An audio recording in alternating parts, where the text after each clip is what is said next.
After my stepfather shot me in my own home, I staggered into the night, bleeding and trembling, desperately begging someone to help me. You think that cheap soldier suit makes you better than me? Those words, hissed into my face, felt colder than the steel of the revolver pressed against my chest. I was a soldier, 19 years old, home on leave. And suddenly the hell I'd enlisted to escape had dragged me right back in. But I refused to let it win. My uniform, my carefully earned stripes, they were supposed to be my ticket out, my shield against the past. Yet in that sweltering Charleston kitchen, with the stench of cheap bourbon heavy in the air, my stepfather Thomas was trying to claim me back. Your paycheck is my paycheck, he snarled, his eyes glinting with a resentment so deep it felt ancient. My mother, Linda, huddled in the corner, a trembling shadow. Luis, just give it to him, honey. Don't make him mad, she whispered, her voice barely a breath. But I stood tall, my back ramrod straight from months of military training. That money is mine, I told him, my voice firm despite the tremor in my gut. It's for my service. It's for my future. The word future snapped something inside him. His face twisted into a mask of pure, unadulterated fury. You ungrateful little brat, he hissed, his grip tightening on the gun. You think you can defy me in my own house? A deafening explosion ripped through the air. Pain, white-hot and searing, tore through the flesh near my collarbone. Through the haze of gin smoke, I saw Thomas smirking. But he didn't know. Pain is just weakness leaving the body. And I had one thing he didn't: control. For a single, suspended moment, everything stopped. The drone of the cicadas outside, the hum of the refrigerator, the frantic beating of my own heart, all silenced by the sheer violence of that sound. Then the world came rushing back in a tidal wave of agony. It wasn't a dull ache. It was a blinding, electric fire that shot from my shoulder, down my arm, and up into my neck. My legs gave out from under me, and I staggered backward, my head connecting with the unforgiving linoleum floor with a dull thud that rattled my teeth. The kitchen reeked of cordite and spilled bourbon. Lying on the floor, the sticky, sweet puddle from the bottle Thomas had knocked over earlier was cold against my cheek. My vision swam, but through the thin, acrid cloud of smoke I saw him, Thomas. He wasn't panicked. He wasn't remorseful. He was just satisfied. The smirk I'd seen a moment before was still plastered on his face. It wasn't the grin of a victor, but the cruel, detached amusement of someone watching an insect struggle in a spider's web. He was savoring my pain, luxuriating in the absolute power he held in that moment. It was then that my mother, Linda, finally screamed. But the sound that tore from her throat wasn't for me. It was a shriek of horrified disbelief, aimed squarely at him. My God, Thomas, she cried, her hands flying to her mouth. You shot a hole in the wall. The wall? Not her daughter, bleeding on the kitchen floor. The freshly painted drywall behind me. In that instant, the physical pain in my shoulder was eclipsed by something far, far worse. An icy, profound numbness settled deep in my soul. The betrayal was so complete, so absolute, it felt like a second wound, deeper and more lethal than the first. My mother's first thought was for her property. My existence, my life, was secondary to a piece of plasterboard. And as if to hammer the point home, Thomas let out a disgusted sigh. He lowered the gun, not with the shock of a man who just made a terrible mistake, but with the annoyance of someone whose evening had been inconvenienced. He glanced down at me, his eyes cold and dismissive, and muttered just loud enough for me to hear over the ringing in my ears. See, you always got to make things difficult. That was it. That was the moment everything changed. The shock receded, and the hot, searing pain in my body was replaced by an icy rage that clarified my mind with chilling precision. A single thought cut through the chaos. I'm not going to die here. The bullet had torn through flesh, but it hadn't hit anything vital. I wasn't dying on the sticky, bourbon-soaked floor. And if I wasn't going to die, I had to fight. My perspective shifted. Lying on my side, my eyes were level with the overturned kitchen table. Shards of glass from the shattered bourbon bottle glinted under the dim light. And there, next to the wreckage, was his phone. Its screen was still lit up.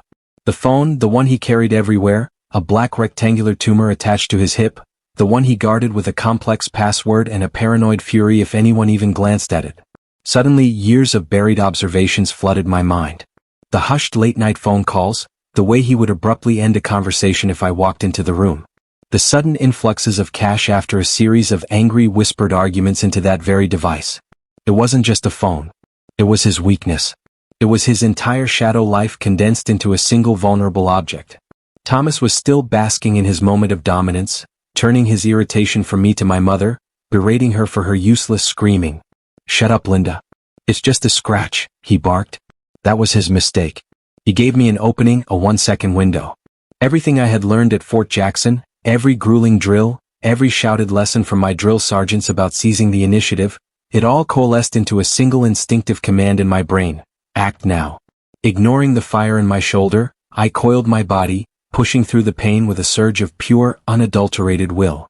I lunged, my fingers scraping across the gritty linoleum, sliding through the sticky bourbon and past sharp slivers of glass. I didn't feel them cut my skin. My entire being was focused on one target. My hand closed around the phone. The cool, smooth metal was a shockingly solid reality in my palm. I clenched my fist around it, my knuckles white. This wasn't just a phone anymore. It was the black box from his crashed life. It was evidence. It was my only weapon. Shoving it deep into the cargo pocket of my uniform pants, I used my good arm to push myself up. Adrenaline, cold and powerful, surged through me, silencing the pain, sharpening my senses. I didn't look back. I didn't hesitate. I scrambled to my feet and launched myself toward the back door. I could hear Thomas's roar of fury behind me. The sound of a man who just realized he'd been outmaneuvered. The phone. "Get back here, you little..." His voice was cut off by the sound of something heavy crashing to the floor. Maybe the table he'd flipped. Maybe a chair he'd thrown. His curses and threats chased me out into the thick, humid Charleston night. The screen door slammed shut behind me, a final percussive punctuation mark. I was running now, not just to save my life but to protect the one thing that could give me justice. I was no longer a victim, cowering on a kitchen floor. I was a soldier, and this was my first, most important mission. The humid Charleston air was thick and heavy in my lungs. Each breath a struggle as I ran. The manic energy of the escape had burned away, leaving behind a deep, bone-weary exhaustion and a pain in my shoulder that had sharpened from a hot poker to 1,000 tiny shards of glass. I knew I couldn't go to the nearest hospital. That would be the first place Thomas would look. Instead, my feet, acting on some deep, forgotten instinct, carried me toward the water, toward the wide-open expanse of the Ashley River waterfront park. I remembered coming here as a little girl with my grandmother years before Thomas, to watch the sailboats and feel the sea breeze. It was supposed to be a place of peace. Tonight it was just a sanctuary of shadows. I collapsed onto a cold wrought iron bench under the sprawling arms of an ancient live oak, its branches draped in ghostly Spanish moss. The world spun. My uniform t-shirt was soaked through, the dark, sticky patch on my shoulder growing colder as the night air hit it. A wave of dizziness washed over me, followed by a profound, crushing loneliness. Here I was in the heart of my own city, surrounded by the familiar scent of salt marsh and pluff mud. Yet I had never felt more invisible, more utterly alone. The training, the strength, the bear I was supposed to be, it all felt like a lie. I was just a scared 19-year-old girl bleeding on a park bench in the dark. That's when I saw him. He was further down the path, an older man with a full head of thick white hair, standing by the railing and looking out at the dark, churning water. He was wearing a neatly pressed button-down shirt and khaki pants, an outfit too tidy for a late-night wander. My training kicked in automatically. Assess the situation, identify potential threats. I scanned him from head to toe. His posture was straight, military straight, but there was a weariness in the way he stood, a stillness that spoke not of peace but of a heavy burden. He didn't look like a threat. He looked sad. There was a quiet solitude about him that mirrored my own. And for a moment I felt a strange, fleeting kinship with this complete stranger. He seemed lost in his own world, completely unaware of my presence. I tried to shift my weight on the bench to find a position that didn't send lightning bolts of pain through my shoulder, and a small, involuntary gasp of pain escaped my lips. It was barely a whisper, but in the stillness of the park, it was as loud as a gunshot. The man's head turned. His gaze swept across the park and then it landed on me. For a long second he just looked, his eyes taking in my disheveled state, my torn shirt, and finally the dark stain of blood. I braced myself for the usual reactions: fear, disgust. Maybe he'd just turn and walk away quickly. But his face did none of those things. Instead, his expression softened into one of pure, undiluted concern. He started walking toward me, his steps measured and calm. My body tensed, every instinct honed by years of living with Thomas and sharpened at Fort Jackson screamed, "Danger!" I pushed myself back against the bench, my good hand instinctively reaching for the pocket holding Thomas's phone. He saw my reaction immediately. He stopped about 10 feet away, holding up both his hands, palms open in the universal gesture of peace. It was a practiced, disarming movement. Then he did something I didn't expect. He pointed to his own ear and shook his head slowly. He was deaf. The flicker of hope that had ignited in me when I saw the kindness in his eyes was instantly extinguished. Of all the people in the city, the one person who stops is someone I can't even speak to. The sheer, bitter irony of it was almost enough to make me laugh. Or maybe cry. I was trapped in a world of silence. And now so was my only potential rescuer. But then a memory surfaced from the deep recesses of my childhood. My cousin Sarah, who was born deaf. My aunt had taught me a few basic signs when we were kids so we could play together. It was clumsy, childish signing, long forgotten, but maybe it was enough. My hands were trembling, partly from shock, partly from the cold seeping into my bones. I slowly, awkwardly lifted my good hand. I tapped my chest, then made a gesture like a bird's wings fluttering, the sign for hurt. Then I pointed to myself again and brought my fingertips together, pointing them forward, the sign for need. And finally I held my hand out, palm up, help. Need. Help. The man's eyes, which had been full of patient concern, now widened with surprise. A flicker of recognition passed over his face, and then his expression shifted into one of resolute determination. He signed back, his hands moving with a fluid, confident grace that made my own attempts look like a child's scribbles. He pointed his eye, then his chest, then formed an hand shape and moved it in a circle over his heart. I understand. He held his hands out, palms down, and moved them in a calming gesture. Stay still. Don't be afraid. I will help. As I watched his hands, a sob I didn't even know was there got caught in my throat. In my attempt to make a sign, my body shifted, and Thomas's phone slipped from my lap, clattering onto the pavement. We both looked down at it. Before I could move, he stepped forward, bent down, and picked it up. For a terrifying second, I thought he would look at the screen, ask questions, but he didn't. He held it for a moment. Then, with a look of profound respect, he simply placed it gently back into my trembling hand, closing my fingers around it. It was a gesture that said, "This is yours. It's important. It's safe." He pulled out his own phone, quickly typed a message and showed the screen to me.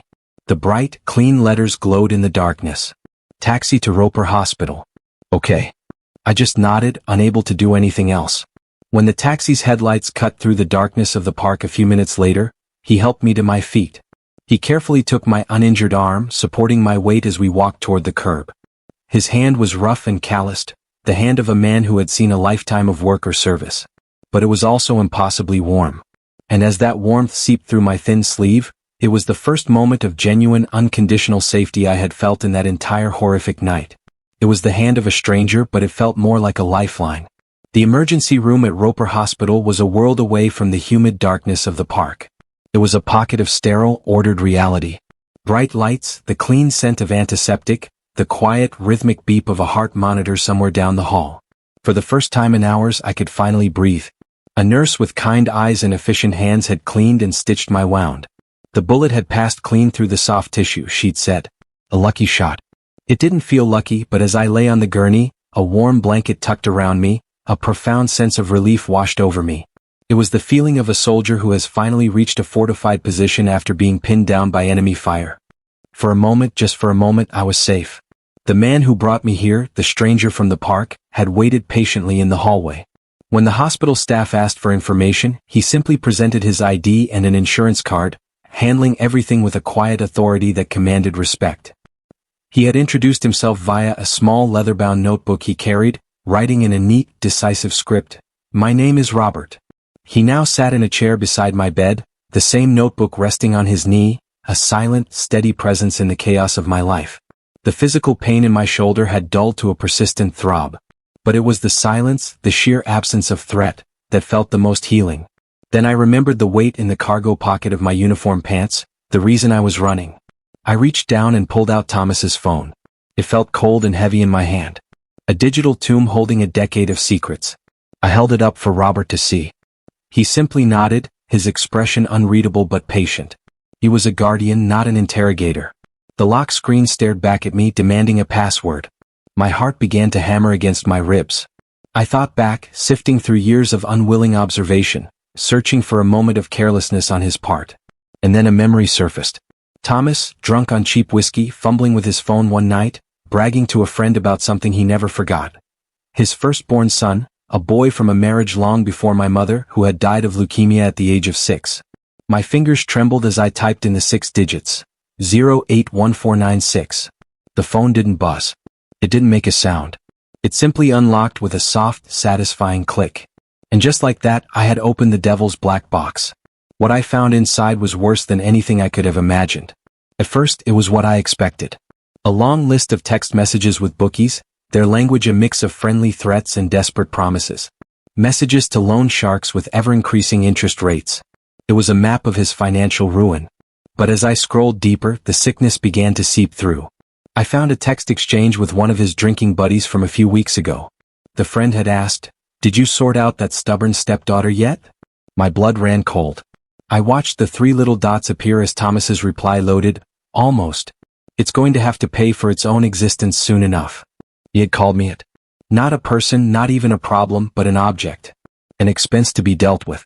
A wave of nausea washed over me. I forced myself to keep looking. There was a hidden folder in his photo gallery, tucked away and password protected with the same code. I opened it. My breath hitched in my throat. Dozens of pictures. Photographs of my grandparents zoomed in on the sections detailing what they had left for me. Pictures of financial statements I'd accidentally left on the kitchen counter. And then pictures of me sleeping, unaware, vulnerable. He had been documenting my life, not as a father, but as a spy collecting intelligence on an enemy target. The worst, however, were the videos. This wasn't just a collection of files. It was a predator's trophy case. He had secretly recorded his arguments with my mother, positioning the phone to capture her crying, her pleading. He had recorded himself in a drunken rage, smashing plates against the wall, his voice a guttural roar. He had recorded the aftermath, panning the camera slowly across the wreckage with a kind of sick pride. He hadn't recorded this evidence against himself to hide it. He recorded it to relive it, to savor it. This wasn't the work of a man with a bad temper. This was the calculated cruelty of a monster who enjoyed his own monstrosity. Just as I was about to show Robert, his own phone vibrated on the small table next to me. He picked it up, his brow furrowed as he read the screen. He looked at me, then back at the phone, his expression suddenly hardening. He tilted the screen so I could see it. It was a message from a friend containing a link to a local Charleston news blog. And above the link, a headline that made the air leave my lungs.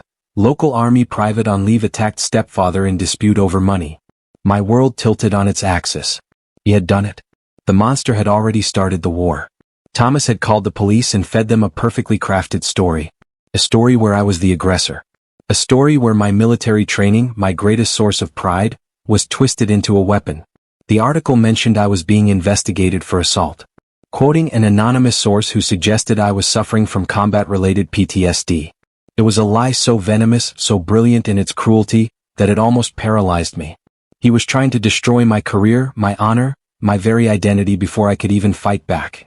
The article ended by stating that my mother, Linda Rogers, had given a distraught, unclear statement, neither confirming nor denying the events. He had neutralized her with fear. The battle was no longer in that kitchen. It was everywhere, and Thomas was already winning. I looked at Robert, my eyes wide with panic. He saw the terror on my face. He saw the monster's checkmate before it had even happened. His calm demeanor vanished, replaced by a cold, focused fury that was more intense than any of Thomas's drunken rages. He took his notebook, flipped to a clean page, and wrote 3 words in his clean, decisive script. He underlined them twice. Then he pushed the notebook toward me. "Now we fight." The 3 words on the page seemed to burn with a white-hot intensity, a declaration so powerful it silenced the frantic drumbeat of panic in my head. Now we fight. I looked up from the notebook into Robert's eyes. The quiet, gentle concern I had seen in the park was gone. In its place was something ancient and formidable. A cold, hard fire forged in crucibles I could only imagine. It was the look of a commander assessing a battlefield, calculating the odds and preparing to unleash overwhelming force. The fear that had been coiling in my stomach for the past hour didn't vanish. But for the first time it was joined by something else. A flicker of hope, a sense that I was no longer a lone soldier caught behind enemy lines. Robert looked at me, a long, steady gaze that seemed to see right through the terrified 19-year-old to the soldier underneath. He took his notebook back and wrote again. His script still perfectly neat, despite the urgency of the situation. The evidence on that phone is our ammunition, but his lies are the terrain. He's trying to poison the well to discredit you with your own uniform before you can even speak. He paused. His pen hovered over the page. They will use the army against you if we let them. My eyes welled up with tears. I thought of my drill sergeants, of the uniform I had worked so hard to earn, the pride I felt wearing it. The thought of it being used as a weapon to destroy me was a betrayal almost as deep as Thomas's. I shakily picked up the pen he offered me. My handwriting was a jagged mess compared to his. "I don't know what to do," I wrote. He read my words and his expression softened for just a moment. He reached out and placed a firm, steadying hand on my good shoulder. A simple gesture of reassurance that anchored me in the spinning chaos. Then he took the notebook one last time and wrote a final sentence before the world changed. "You don't have to know. You just have to stand your ground." My turn. With that, he reached into the back pocket of his khaki pants and pulled out a worn leather wallet. I thought he was going to get some cash, maybe for a vending machine coffee. He didn't. He bypassed the bills and cards, flipping to a clear plastic window. He carefully slid out a single laminated card and placed it on the crisp white hospital blanket in front of me. It was a military ID. My breath caught in my throat. I leaned forward, my eyes struggling to focus on the text under the seal of the Department of the Army. And then I saw it, the name printed in stark, official capital letters, Callahan Robert J. And beneath it, the rank that made my heart stop, Lieutenant General. Below the rank, 3 silver stars were emblazoned on the card, shining like distant, powerful constellations under the fluorescent hospital lights. Lieutenant General. A 3-star general. The quiet, kind, deaf man who had found me bleeding on a park bench wasn't just a veteran. He was one of the highest-ranking active duty officers in the entire United States Army. I looked from the card back to his face, my mind struggling to reconcile the two realities. He saw the shock and disbelief in my eyes. He gave me a small, sad smile and signed with a swift, almost imperceptible movement, "I was on leave." He paused. Then his hands moved again, this time with a sharp, cutting finality. "But my leave is now over." For the next hour, my small, sterile hospital room was transformed into a field command center. General Callahan didn't raise his voice. He didn't need to. His power was in the quiet, deadly efficiency of his actions. He used his phone to send a firestorm of text messages, his thumbs moving with practiced speed. A message to his aide, a message to the commanding officer at Fort Jackson, alerting them that a soldier from their training post was under duress. Then he made a call using a text-to-speech app. I could hear the synthesized voice, calm and even, but the words it spoke carried the weight of an artillery strike. "This is General Callahan. Get me the Judge Advocate General. I have a private under my protection who has been assaulted on American soil. Her character is being assassinated as we speak. I want a JAG team. Your best. I want them in Charleston before sunrise. Is that clear?" He listened, then ended the call. No shouting, no threats, just a clear, concise order that sent shockwaves through the chain of command. The massive bureaucratic machine of the U.S. Army, a machine I knew to be slow and cumbersome, began to grind into motion with terrifying speed and precision. All for one private first class. All for me. The next morning, I woke to the first real restful sleep I'd had in years. And the first thing I saw was the reason why.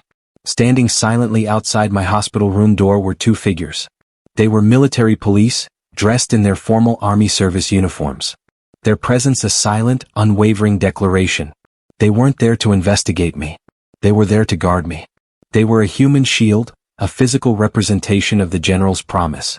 And then I saw him. Thomas appeared at the far end of the hallway.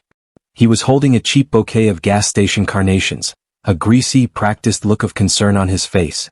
He was here to play the part of the worried stepfather for the nurses and staff. He started walking toward my room, but he froze when he saw the 2 MPs. His smug confidence evaporated, replaced by a flicker of confusion, then alarm. He tried to push past them, his voice oozing false concern. "I'm here to see my daughter Louise." One of the MPs, a sergeant with a jawline that looked like it was carved from granite, didn't even flinch. He simply raised a hand, a gesture that was both polite and an absolute, unbreakable barrier. "Sir, this is a restricted area." Thomas sputtered. "Restricted? What are you talking about? I'm her family." The MP's expression remained perfectly neutral, his voice flat and devoid of any emotion. "Private Rogers is not accepting visitors at this time. You need to leave, sir." For the first time in my entire life, I saw Thomas Walker look exactly what he was. Small, powerless, and afraid. The bear had been poked, and now the eagle had answered. The 2 days that followed were like living in the calm, focused eye of a hurricane. The world outside was a swirling chaos of Thomas's lies. But inside my guarded hospital room and the adjacent waiting area, a different kind of storm was gathering. one of strategy, precision, and cold, hard facts. General Callahan's promised JAG team had arrived before sunrise. And they weren't just lawyers. They were soldiers armed with briefcases and legal statutes. Leading them was Major Isabella Rossi. She was a compact, sharp-featured woman with dark, intelligent eyes that missed nothing. The team had a nickname for her, the Hammer. And within an hour of meeting her, I understood why. She didn't offer condolences or sympathy. She offered a battle plan. The waiting room with its faded floral chairs and outdated magazines was instantly converted into a war room. Laptops hummed, documents were printed, and Thomas's entire pathetic life as documented on his own phone, was methodically dismantled and laid bare on a conference table they'd had brought in. It was mesmerizing to watch. They moved with a quiet, relentless efficiency that was both terrifying and deeply comforting. They weren't just looking at the videos and texts. They were cross-referencing them. They pulled Thomas's financial records, matching his desperate texts to bookies with actual cash withdrawals. They uncovered old public disturbance reports the Charleston PD had dismissed years ago, filed by neighbors tired of his drunken yelling. They were building a fortress of evidence around me, brick by irrefutable brick. My testimony is important, Major Rossi explained, but it won't be the foundation of our case. The foundation will be Thomas's own words, his own actions, his own recorded monstrosity. While we built our case in the quiet, sterile environment of the hospital, Thomas was fighting his war in the mud. Blocked from seeing me, he had pivoted to the court of public opinion. We found the interview he'd given to some local Charleston blogger with a small but loyal following. I watched the video on one of the team's laptops, my stomach churning. There he was, face puffy and red, trying to squeeze out crocodile tears. He spoke of his troubled stepdaughter, painting a picture of a sweet girl who had been changed by the military, made aggressive and paranoid. He held up old family photos from years ago, smiles at a forgotten Christmas, a tense barbecue, presenting them as proof of the devoted stepfather he was. His story was a masterclass in manipulation. It preyed on civilian stereotypes of veterans, twisting my service into a symptom of instability. And it worked. The comment section under the blog post was a sewer of vitriol, another broken soldier. She probably has PTSD and snapped. Thank God he's okay. That pain. A permanent surge of rage and helplessness. He was assassinating my character with the very honor I'd fought so hard to build. He was trying to ensure that by the time I walked into a courtroom, the jury would already see me as the villain. But Thomas knew the public was only one front. The real battle depended on the weakest link in my chain of defense. My mother. While Major Rossi's team built their case, he began his campaign of psychological terror against her. I could only imagine it, but I knew his playbook by heart. He would have started with the sweet, manipulative voice, the one he used when he wanted something. I could almost hear him through the phone line, his words dripping with false sincerity. Linda, baby, we're a family. We just have to get through this. You just need to tell them how confused the girl was, how she panicked. And when that didn't work, the threats would follow. I knew the words before they were even spoken. You know who pays the rent for this house, Linda? You know who keeps the lights on? You breathe one word against me and you and your whole damn family will be out on the street. Don't you dare forget that. My mother retreated into the fortress she knew best, silence. She didn't answer my calls. She didn't answer the calls from Major Rossi's team. Her house, when a paralegal drove by, was dark. The curtains were drawn. She was a prisoner in her own home, caught in the crossfire between her daughter and her captor. I confessed my fear to General Callahan, signing shakily that I was worried Thomas would break her. The general listened patiently, his gaze never leaving my hands. He didn't offer false promises. Instead, he made a strategic decision that showed more wisdom than any legal argument. He didn't send another lawyer. He didn't send the police. He made a call. And the next afternoon, an unexpected visitor knocked on my mother's door. It was a woman in her 50s with a kind face and a gentle demeanor, dressed in the uniform of a U.S. Army chaplain. She was also, as the general had informed me, a licensed therapist specializing in trauma. She didn't come with a briefcase full of documents. She came with a box of chamomile tea. She didn't ask my mother a single question about the case. She just sat with her in the dim light of the living room, brewed a pot of tea and said, "Linda, my name is Chaplain Davis. I was asked to check in on you. I'm just here to listen." That small act of compassion was a weapon Thomas had no defense against. The chaplain sat with my mother for 2 hours. They talked about the weather, about gardening, about a hymn my mother used to love as a child. And only at the very end, as she was leaving, did the chaplain gently say, The Bible teaches us about the power of truth and the importance of courage. But sometimes, Linda, courage isn't a roar. Sometimes it's just a quiet whisper of truth, no matter how small. The visit didn't cause a miracle. My mother didn't suddenly pick up the phone and agree to testify, but it planted a seed. It was a single ray of light that pierced through the suffocating darkness of her fear. For the first time, the wall of silence began to show the faintest of cracks. That evening, Major Rossi and I had our final meeting before the preliminary hearing. All the evidence was organized into binders. Every video bookmarked, every text message highlighted. We were ready. We have his finances, his pattern of abuse, his own words confessing his motives, Rossi said, her voice calm and confident. She looked up from her files and met my gaze, her expression turning serious. We have enough to bury him, Private. But in a courtroom, facts are only part of the story. She leaned forward, her voice dropping to a near whisper, each word landing with the weight of a judge's gavel. Your mother is the key, Private. She can either open the door to justice or she can lock it forever. The day of the hearing, I didn't walk into the Charleston County Courthouse. I marched. At my side was General Callahan. We were both in our full Army service uniforms, the formal Class A's. My jacket was perfectly pressed, the brass buttons polished to a high gleam. My hair was pulled back into a tight regulation bun. Every crease, every angle of my uniform was a testament to the discipline that had saved my life. The general was a walking monument to honor. His chest, a testament to a lifetime of service. The rows of ribbons, a quiet but powerful story. When we entered the courtroom, a hush fell over the room. The power dynamic had been set before a single word was spoken. Across the aisle, Thomas sat next to his public defender, looking pathetic in a cheap polyester suit that was too tight in the shoulders. He was trying to project the image of a wronged, heartbroken man, but all I could see was a cornered animal sweating under the fluorescent lights. The contrast between us was a physical thing, a chasm of honor versus desperation. He was a man in a costume. I was a soldier in my uniform. When it was my turn to take the stand, I moved with the efficiency I had been taught. I swore the oath, my voice clear and steady. Major Rossi began her questioning and I recounted the events of that night. I didn't cry. I didn't raise my voice. I delivered my testimony like an after-action report, using the language of a soldier. At approximately 2,100 hours, the subject, Thomas Walker, escalated his verbal aggression, I said, looking directly at the jury. He then brandished a deadly weapon and discharged it, resulting in a non-fatal gunshot wound to my person. Thomas's lawyer tried to dismantle me on cross-examination. He hammered on the PTSD angle, his questions dripping with condescending pity. Private Rogers, he began. Isn't it true that the stresses of military training can cause emotional instability? I held his gaze. I didn't look at the jury or the judge. I looked right at him.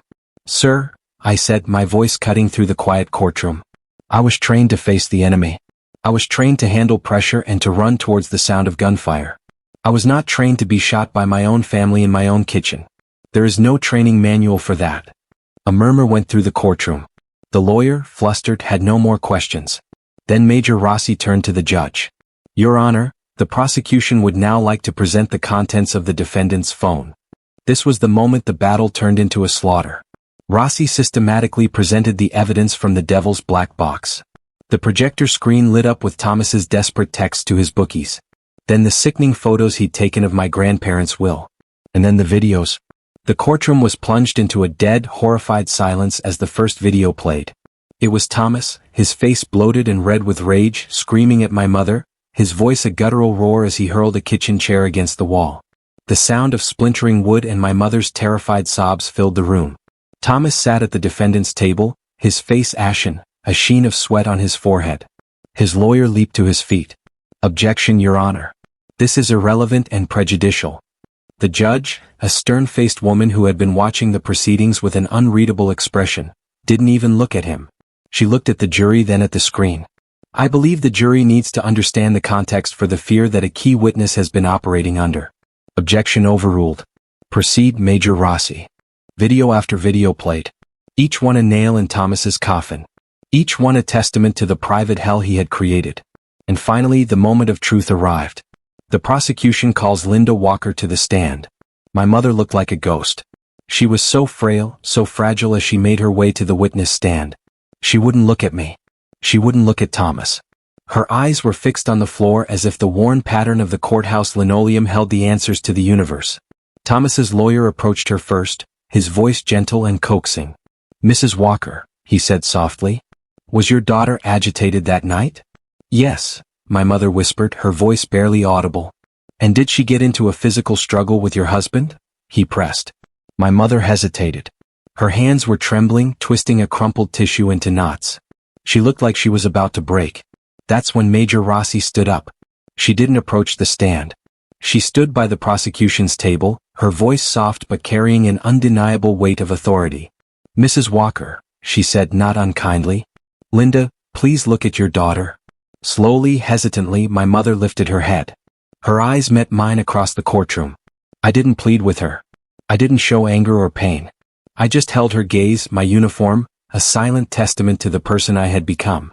"In spite of everything, Linda," Major Rossi continued, her voice gentle but firm. "Look at that uniform she is wearing. Look at the soldier she has become. Now please tell the jury the truth. Do you honestly believe that your daughter, Private Louise Rogers, assaulted that man?" It was as if a spell had been broken.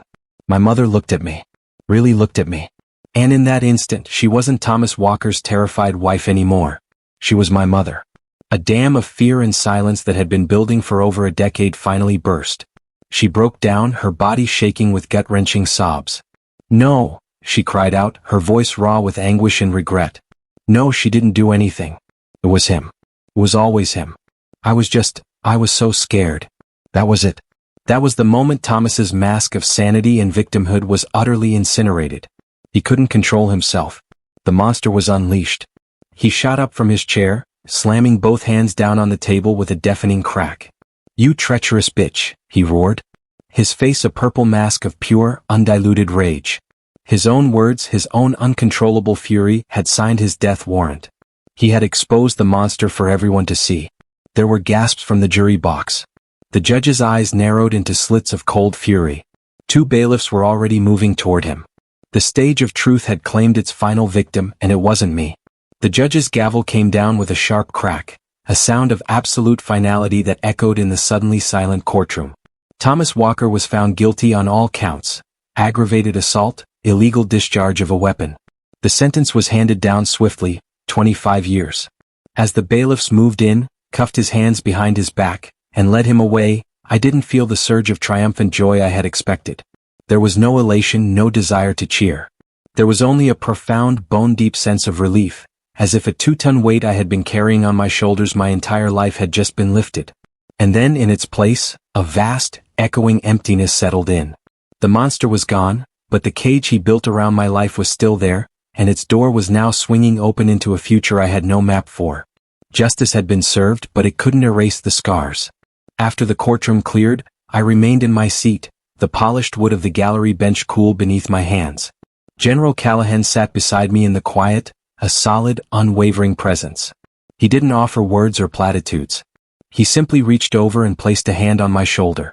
He looked at me, his eyes full of a deep, knowing empathy, and signed, his movements slow and deliberate.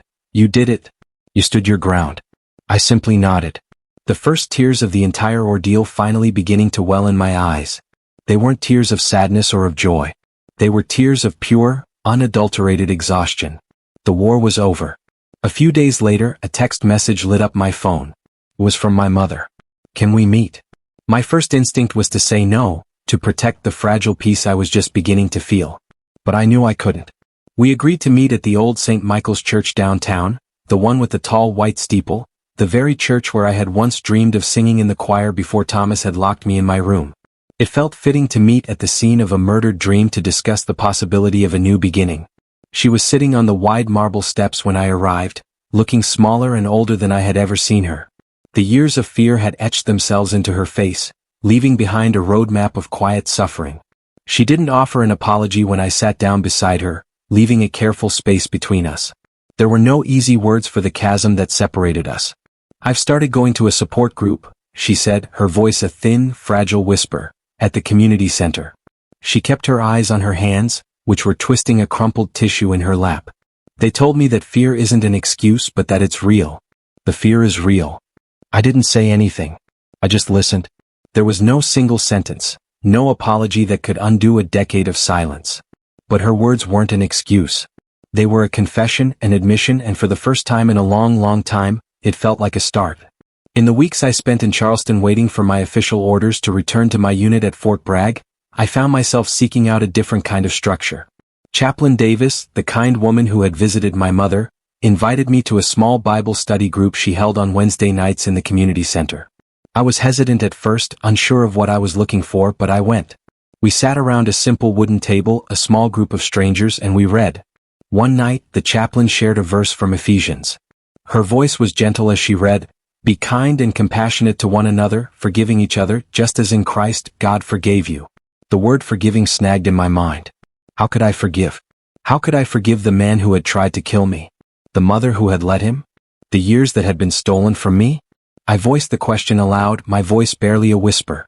The chaplain looked at me, her eyes full of wisdom. "Louise," she said gently, "forgiveness doesn't mean you're erasing what he did. It doesn't mean you're saying it was okay. Forgiveness is about you. It's about refusing to let his sins continue to have power over your life.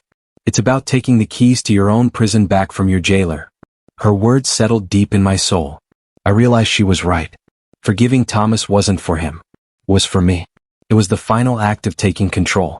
And more than that, I knew I had to learn how to forgive my mother. Not for her fear, but for my own peace. My last day in Charleston, I met my mother for coffee at a small cafe. A neutral space, far from the ghosts of our old house. She looked a little stronger. The haunted look in her eyes replaced by a quiet resolve. "I'm selling the house," she said, stirring her coffee without looking at it. "I can't live there anymore." Most important thing I'd ever say to her. "Mom," I began, my voice steady and clear, just as I'd been trained to make it. "I love you. I want you to know that." I saw tears well up in her eyes. "But I need time, and I need you to keep going to your meetings. I need you to keep healing for you." It was the first real boundary I had ever set with her. It wasn't a wall built of anger or resentment. It was a line drawn with love and for the first time with self-respect. She didn't argue. She didn't try to guilt me. She just nodded, a single tear tracing a path down her cheek. "I understand," she whispered. "You deserve your peace, Louise. You've earned it." As I prepared to drive back to Fort Bragg, back to my real home, I looked out at the Charleston skyline. The war was over. The verdict had been read, the sentence handed down. But I knew deep down that the real healing was just beginning. How do you build a new life from the ashes of the old one? I didn't have the answer yet, but for the first time, I felt strong enough to start asking the question. Driving back through the gates of Fort Bragg, I didn't feel like I was returning to a job. I felt like I was coming home. The neat rows of barracks, the sight of soldiers jogging in formation under the North Carolina pines, the familiar rhythm of life on a military base. It was the structure and stability I'd craved my entire life. When I walked back into my unit, I wasn't met with whispers or pity. I was met with firm handshakes and quiet nods of respect. They didn't see a victim or a troublemaker. They saw a soldier who had fought a battle on the home front and won. It was in their quiet acceptance that I finally understood a profound truth. Family isn't always about the blood you share. Sometimes it's about the people who stand with you in the trenches. Whether those trenches are in a foreign desert or in your own backyard, this was my brotherhood, my sisterhood. This was my family. General Callahan and I kept in touch. He became the mentor, the steady father figure I never had. We'd have video calls where he'd patiently watch me sign, offering advice and encouragement. During one of our calls, he urged me not to bury what had happened. "Rogers," he signed, his hands moving with their familiar grace. "Your pain, when shared, can become armor for someone else." His words resonated deep within me. He saw my story not as a source of shame, but as a potential source of strength. Inspired by his words and by the glaring gaps in the system my case had exposed, the Army, with General Callahan's advocacy, initiated a new program. They called it the Sentinel Project, a task force dedicated to raising awareness and providing immediate support for service members who were victims of domestic abuse. It was a proactive measure, a way to stand guard over their own. And when they asked for volunteers to speak to new recruits, to share their experiences, I knew I had to do it. The girl who had been silenced for so long was finally being asked to speak. 6 months after the trial, I stood backstage in an auditorium at Fort Jackson, the very place where I had been broken down and rebuilt. I was no longer Private Rogers. I had been promoted. Now the sharp chevrons of a sergeant were stitched onto my sleeve. But as I listened to the low murmur of hundreds of new recruits filling the seats, My heart hammered against my ribs. The old fear, the ghost of the girl who wasn't good enough, whispered in my ear, "Who are you to teach them anything?" Then I remembered the faces of my fellow soldiers. I remembered the unwavering support of General Callahan. And I remembered the look in my mother's eyes when she finally chose truth over fear. I took a deep breath, straightened my uniform, and walked onto the stage. The bright lights were blinding for a moment. I stood at the podium, looking out at a sea of young, eager, and terrified faces. They were just like I had been. Kids from all over America, running from something or running towards something. All hoping the army would give them a purpose. And as I scanned the crowd, I saw it. In the eyes of a few, a silent pain that I recognized all too well. A haunted look that had nothing to do with the rigors of basic training. It was the look of someone who knew what it was like to be at war before they ever put on a uniform. In that moment, my fear vanished. I knew why I was there. I didn't start with the violence. I didn't start with the tragedy. I started with strategy. "My name is Sergeant Louise Rogers," I began, my voice clear and strong, amplified by the microphone. "Today, I'm not here to talk to you about battlefield tactics. I'm here to talk to you about survival tactics. Because the most dangerous enemy you ever face might not be overseas. Sometimes the enemy is waiting for you right at home." I told them my story not as a victim seeking pity, but as an NCO giving a tactical briefing. I spoke about the importance of identifying an adversary's weaknesses, how Thomas's arrogance and his reliance on that phone were his critical vulnerabilities. I talked about the necessity of gathering intelligence, explaining how the phone became my single most important piece of evidence.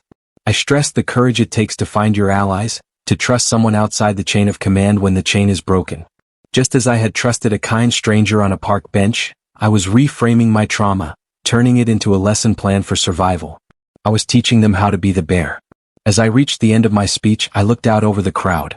The entire hall was silent, every eye locked on me. In the front row, General Callahan sat watching, a small, proud smile on his face. And a few seats down from him, I saw my mother. She had driven all the way from Charleston to be there. Her eyes were filled with tears. But this time they weren't tears of fear or regret. They were tears of pride.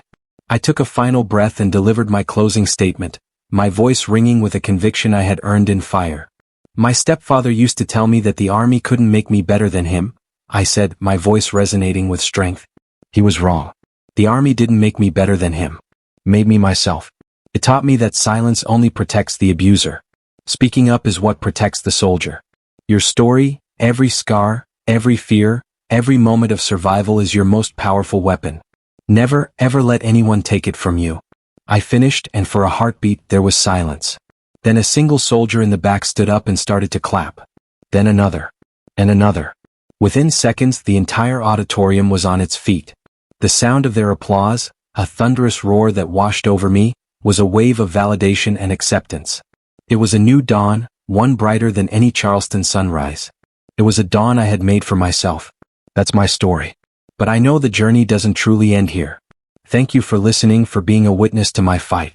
My story is proof that even in the darkest moments, one person, one single act of kindness can change the entire course of a battle. What do you think about Louise's journey? What part of her story resonated most with you? Have you ever had to fight for your truth against overwhelming odds? Let me know in the comments below. I'd really appreciate hearing your perspective.